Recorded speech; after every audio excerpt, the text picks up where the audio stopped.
So this is part 2 of the Ascension, the Ascension, right? And basically I was talking about how did I get here, right? With wanting to practice with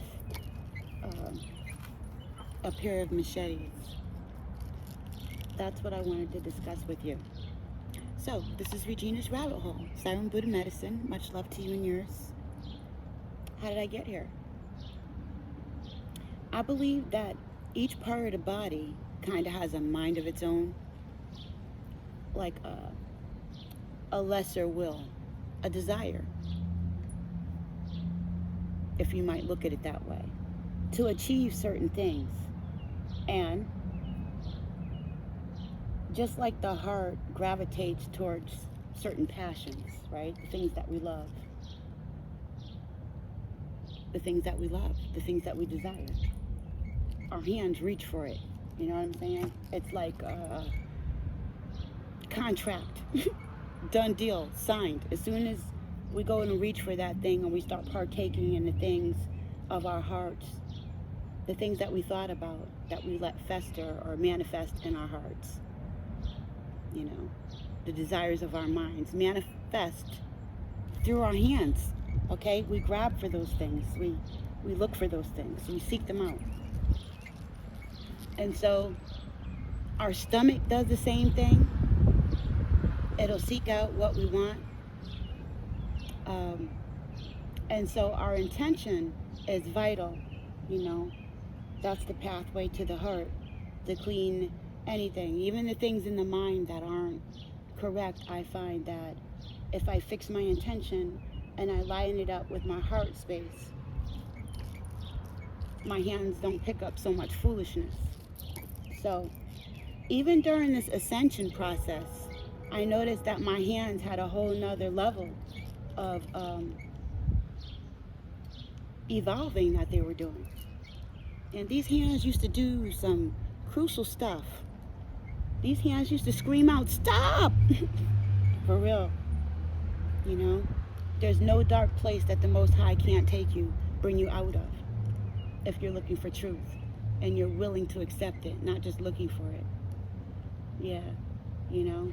So as a person who used to indulge in some really crucial stuff, when I used to be under mind control and want to numb myself, and I didn't realize who I was, what was happening to me, you know.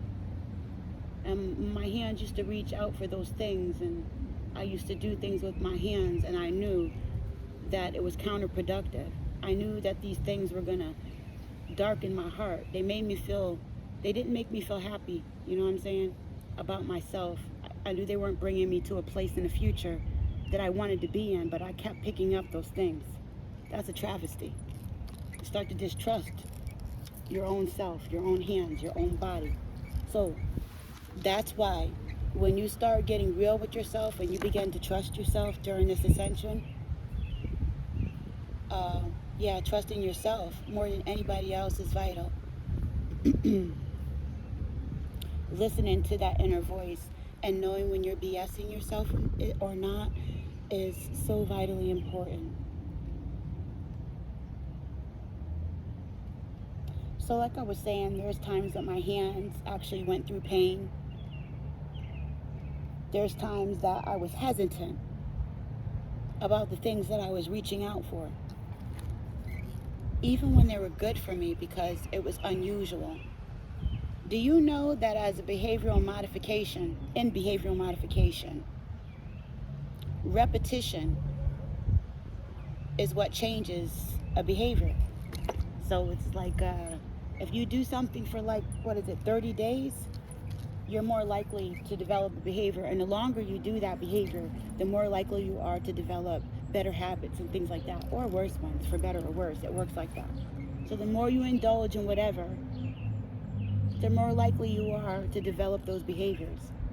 But it's like in the body, even when they teach you things about magnetism, you know, they say, don't think about what it is that you want. Put yourself there and feel, you know. It's not exactly fake it till you make it. You're being real with yourself. You're in a space where you can actually see yourself. If you can't see it, you can't believe it. How are you going to a place where you can't even fathom yourself being there? That's part of the honesty. That's part of realizing where we fit and where we don't. And so, and all that, understand that maybe this is a woman thing, maybe this is a melanated woman thing, a cultural thing, but whatever it was, something told me that I needed to be in this little tiny small space. And I really wanted to stay there because that was the safe spot, the sweet spot, they say, for being a woman. You know what I'm saying? You got your children, they're healthy, you're married, nothing's falling off, you're intelligent. What else could you want, right? You don't have to work. What? You're a stay-at-home mom? What are you crying for? And the categories and stipulations that I was told to stay in as a woman, not to reach out for anything other than what was defined and being articulated to me by the ministers and stuff like that. It's just this little tiny small box that I felt like I needed to be in, and self-expression was really lacking. You know what I'm saying? I saw it's like women as like we had maybe 4 different kind of archetypes that we could fit into to be safe, you know? And one of those safe spots was actually whore. You know, you're safer being a naughty girl or a loose woman or what they depicted as a whore or a prostitute than you were being a woman who could speak your mind. The most dangerous place for a woman speaking her mind was, to me, in a marriage that's dominated by male presence. So, but all that being said, that's my life and what I'm dealing with. I don't know what you're dealing with. I'm just telling you. These are the kind of things that I had to overcome, okay, in my psyche regarding the kind of things that I reached out for. So I had myself in a little small box. And so there's just this thing called ego where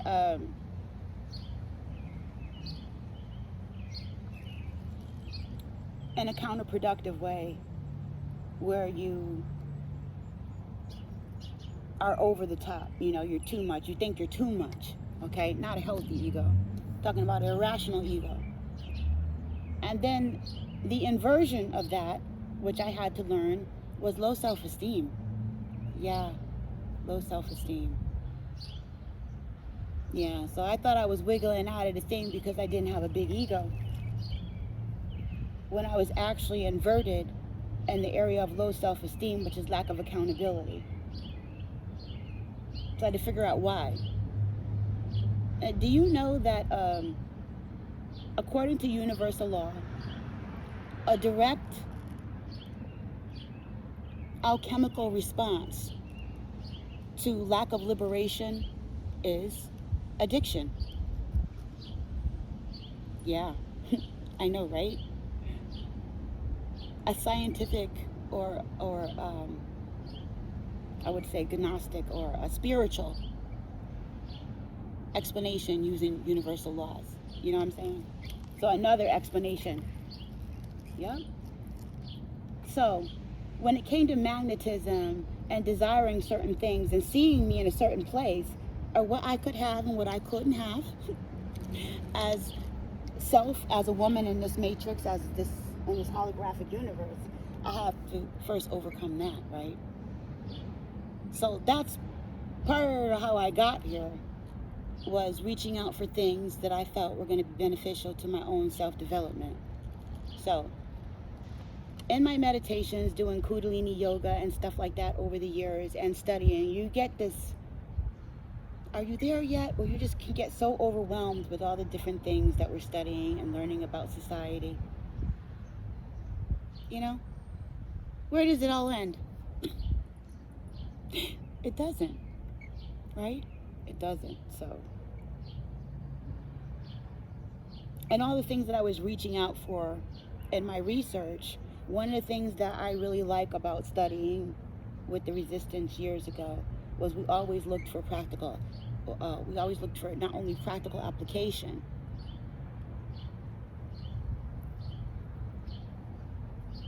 Yeah, basically, you looked for the practical application in all this Pandora's box of information. You know what I'm saying? What is important? What can you use? What is going to apply to what it is that you're doing? What are you trying to do, and why are you trying to do it? And those are the kind of questions that I began to ask myself.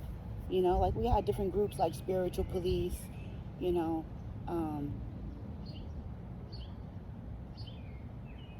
So I learned when I started getting into esoteric to pay attention to my why, okay, my heart's intent, because I saw a lot of people getting messed up, and we're also taught to look at people getting messed up by these spiritual energies, and also to take heed that be aware that there's a lot of different organizations and stuff profiting off of people worldwide now. I don't want to just say American people, but like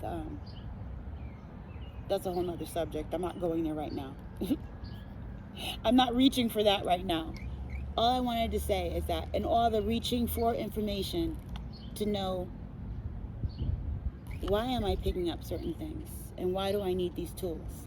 So anyway, I'm doing the Kundalini yoga, I'm doing the Tai Chi. The Tai Chi leads the Qigong, and I started having these sensations in my hands and my feet, really bad ones. Sometimes I would wake up, my hands and feet would be in so much pain, but I knew that it was something inside me healing. I mean, ancestral spirit spoke to me. And it's not like there was any decline in the strength in my hands or the ability. I kept doing, because I was doing things with my hands that I had never done before, stimulating my pathways and stuff like that, you know, with reflexology and with mudra, you know, and just with massage, okay, with spiritual baths and things like that, and through meditation and letting the chi energy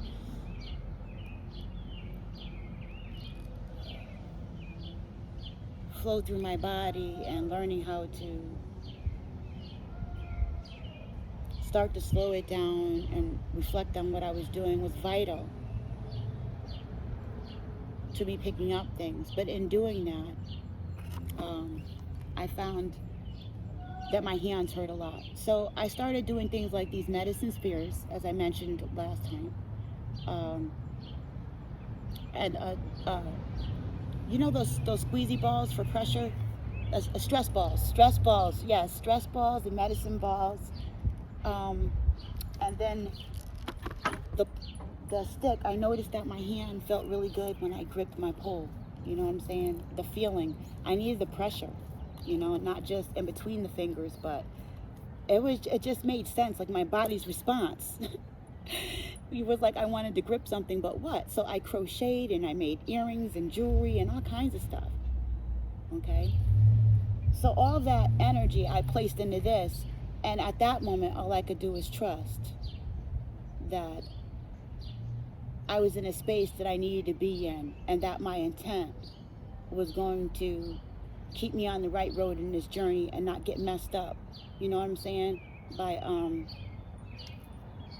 spiritual energies that I got that I didn't want to get. There are spiritual energies that I watch out for that I do not want to get sidetracked by, simply because I don't want to take heed to my shadow self. So, hear what I'm saying, okay? The hands took on another spiritual journey. There was times in the past where I cried out because everything that I reached out for was just the madness. Okay, if you're there in that space of mind control and you're hearing voices and they're not your own, if you can't control your behavior, but your deep desire is just to belong to the Most High and to do the right thing, then you might want to consider that you're possibly under mind control. Okay, and learn about voice to skull technology and meditation, and read the word, and begin to open yourself up to a journey like you are your best friend. You are your most trusted person. Your inner voice You've got to learn to listen to yourself, and you've got to learn to differentiate yourself from everything else, so that when they do those kinds of things, you can still call on your inner self that's connected to the Most High. This is what I learned how to do. This is why I stayed on track. So my hands used to hurt. One day I was in the house and I was cooking some food, and I had one of the knives, and something just said, you know what? Go ahead and just, flip the knives or whatever, because it was a grip thing, you know what I'm saying? After playing with all those things, and all that nervous energy. By the way, I'm also a generator manifester, triple generator manifester, by the way. Anyway, so I have a lot of energy. I started doing this with the kitchen knife, and also taking the stances that I was doing with the Tai Chi and the balancing and stances, and started to, put those together in the house. And so I'm still a little shy with this, and I don't know where it's going on this spaceship bubble thing that I'm in, but I know I'm having fun with it. I know that I'm doing it with what I would call the correct intent, which is to be useful and helpful and to convey the information. And it's what my hands like, what my body responds to. It goes with visions that I've had in the past, and visions that I have in the present. It fits with my type of being, and it means something to me. And it's about wholeness and about cutting away things and chains and ties and bondages, It's about freedom. It's about liberation from addictions like food and sex and drugs, and likes. And by the way, don't forget to like, subscribe, and share. I don't live on that. However, I do have to still learn to live in the world that everybody else is in. And so it's a balance, it's a balance. And I thank you for helping me on this journey, because I can't do it without myself. That's not balanced alone. I need you. And if you're here and you're listening to my information and you're one of my subscribers, you choose to utilize me too. I'll change that word from need. Even though needing is not a bad thing, if the feeling is mutual, it's not a bad thing. I need air, and air is a part of the Most High. I need my hands, and my hands help feed me. Shoot, if you like this information, they help feed you too, because it's nurturing, right? So the hands went on a journey, and I'll tell you how they evolved from, as we go on this journey, talking about the ascension of the hands, and how, our body, our feet take us places, you know what I'm saying? Sometimes you just find yourself walking here or walking there.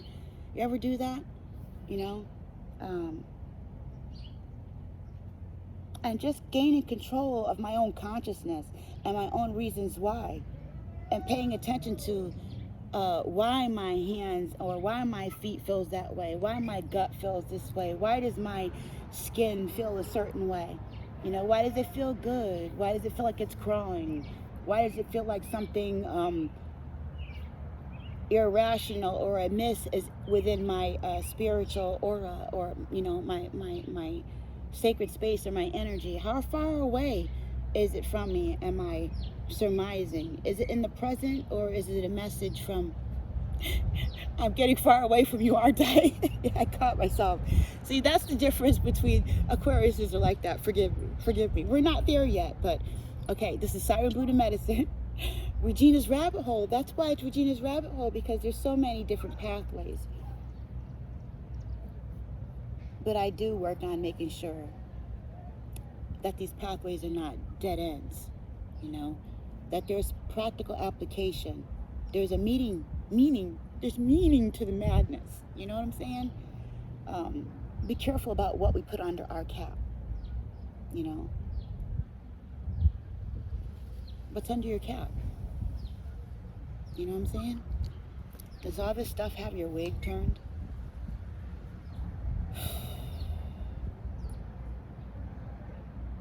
So in contemplating all that, I surmise that these are going to be for cutting away some stuff. Because on the spiritual plane, I was already kind of karate chopping and moving it around and doing some kind of stuff. Talk about the evolution of the hands and what the hands want. What your heart's intent is. The kind of things that you thought of and you contemplated, right? All is mental is one of the first laws, okay? Is that we're light code beings, and our language is made up of what used to be someone called Iconian, but it's light code connected to the Hebrew alphabet. I believe that, you know, I'm a descendant of the Hebrew Israelites, you know, that I'm more than, especially what we've been depicted as melanated people here in the U.S. Us people is much more than we suspected, and through visions and dreams and through research that's confirming many of the things that I've already articulated. If you watch Regina's Rabbit Hole, Siren Buddha Medicine on YouTube, you will be able to see years of research that I put together. Unfortunately, my page is kind of weird, and you got to look for those videos. That's another reason why it's interesting, and it's Regina's Rabbit Hole. So check out the Hebrew alphabet and us being light code and how we express ourselves through the hands, and how the Most High said, well, the Bible says, and God was the Word, and the Word was God, and this was in the beginning, okay? Without this carbonated box that we're in, we're spirit, right? Because this is like the first body, and then the second body is spirit, and then we have a soul. And the soul, to me, is more like the unified field. It's more closer to the unified field, and how we're all connected to one another in levels that many of us have only started to suspect or even contemplate. In this time where we have shown, where we have documented voice to skull technology and devices and tools where they're doing mind control, plenty of documentation of people reporting about it, people who've made the technology, people who use the technology, and things like that. All we can do is, you know, with all the practicality of it all, is just keep informing those people that will hear us. And then when we find out, utilizing whatever tools that you can to be able to stabilize yourself, and then your environment, and then other people in the same way, you know, that we use that fractal space of body, spirit, soul, you know. Take care of yourself, take care of your family, and take care of others. You know what I'm saying? Realizing that there are other people doing the same thing and reaching out for the same kind of instruments to be able to sustain, combat, and change their situations.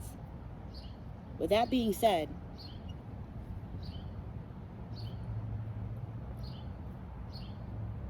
I'm careful about the things that I reach out for.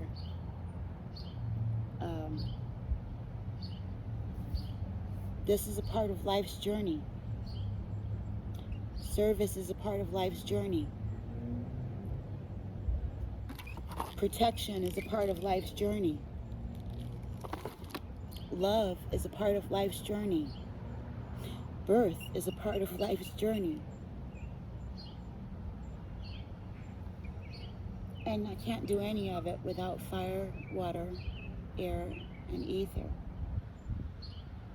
on this earth. And I'm grateful. I'm made of that. You're made of that. I'm looking for those people who know that. And I'm grateful for you. I'm so grateful for my subscribers and these years. Just knowing that you were there watching my videos and that someone else and this place of illusion. You know what I'm saying? Sometimes we could feel so far away from people and so alone. Knowing you were there and that other people found the information useful meant a lot to me.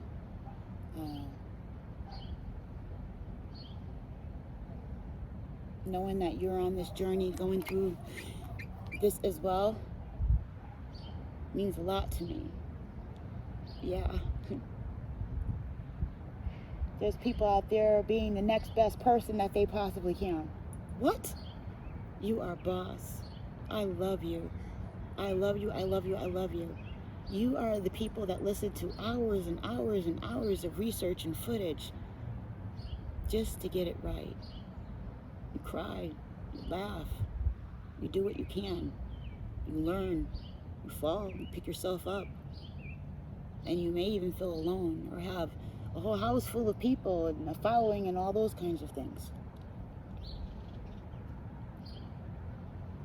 But you know it's real, and that we have in common, most of all, besides just the air that we breathe. And I don't know. I try to stay away from getting sentimental and all that kind of stuff, but I just wanted you to know that I am very grateful for you. Just knowing that you're here on this in this matrix with me, and that you're working to make a better place, you know, and to learn about yourself and what's going on here. Looking forward to our future and the development of the kind of tools that we decide to pick up. You know, the ascension of our hands. What are we going to manifest with our minds and hearts and then actually place into reality, you know, that we were meditating on. So, you'll be able to see those things, hopefully in the future, from me, Siren Buddha Medicine, from Regina's Rabbit Hole on YouTube. And I'm looking forward to getting to know you in the future. Also, while I'm mentioning it, I am a certified life coach, change your story life coach. So if you would like to interact and you want help with changing your story and the way that you look at certain things, you know, I'm more than happy to help you with that. And I'm going to be exploring that in the future as a format, a structured format for us to interact with each other on a different level. So I hope you're looking forward to that. I've been asked that in the past to do life coach, and I wasn't ready. But now I'm ready. So I hope you're ready. Support. I'm you. You're me. We're going to support each other. I know we are. So, much love to you and yours. This is Siren Buddha Medicine. And I'm out. I'm like, yeah, I'm glad she's finished. Yeah, I'm out.